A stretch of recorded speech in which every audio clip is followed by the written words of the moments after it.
But I talked about hope, and I know Life Promotions is I saw in a van yesterday instilling hope in kids or something like that. I had this picture that I took on the way up to Minneapolis. Actually, my wife took on the way up to Minneapolis through our windshield of our vehicle. We had an old Volkswagen van at the time, and the sign had the number 4, a little highway sign 4, and then it said the town name was Hope, and then there's an arrow, turn this way. And I'm like, for hope, turn this way. That's awesome. Look, take a picture of that. So my wife takes a picture.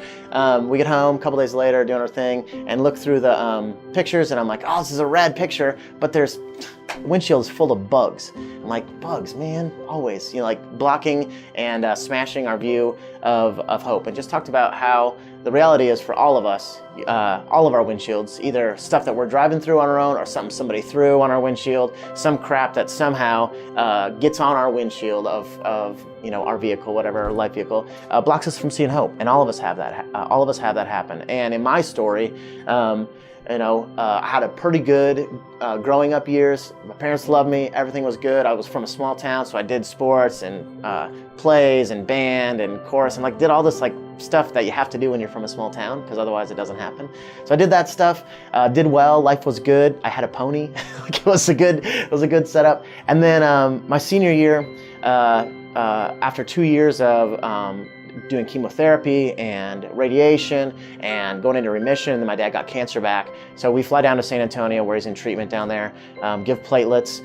They do this stuff with our blood that was supposed to high five my dad's blood and make it better. But it didn't. He died.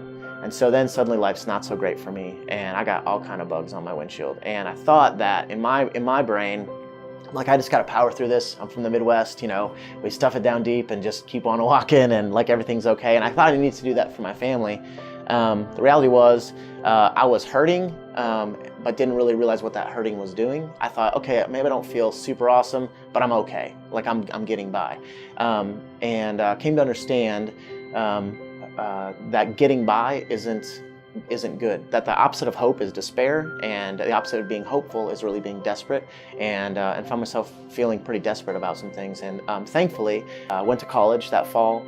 In the spring, I'd been dating this gal who is now my lovely bride. But I'd been dating this gal. We went to a movie. For whatever reason, I don't know what was going on, but the movie cracked something open inside me. And I just started we got back to the college. I was going to drop her off.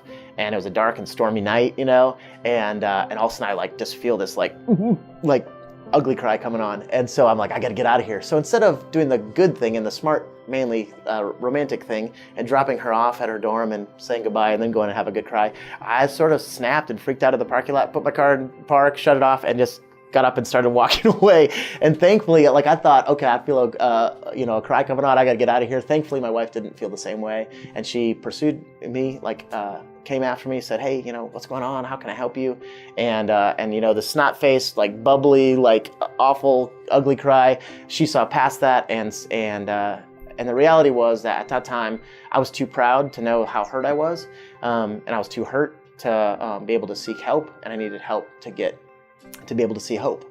And without someone reaching out to me and without me reaching back to them, it just wouldn't have happened. So maybe for the folks who are watching this, maybe you've had stuff be tossed on your windshield, maybe it's stuff that you did yourself. For whatever reason, things are blocking you probably in your life from seeing hope. And if that's the case, know this, 2 things, that Christ hears you. It's a God who hears. He's not gonna, you're not gonna put that out there to no one. So if you talk to him, if you ask him, he hears you. He sees your pain. He understands it, and you're not alone in that. So don't believe the lie that, oh, this is just you and you're alone and you're by yourself. And the second thing, that you have the ability to do something about that. Part of it is being willing to trust those who are reaching out to you.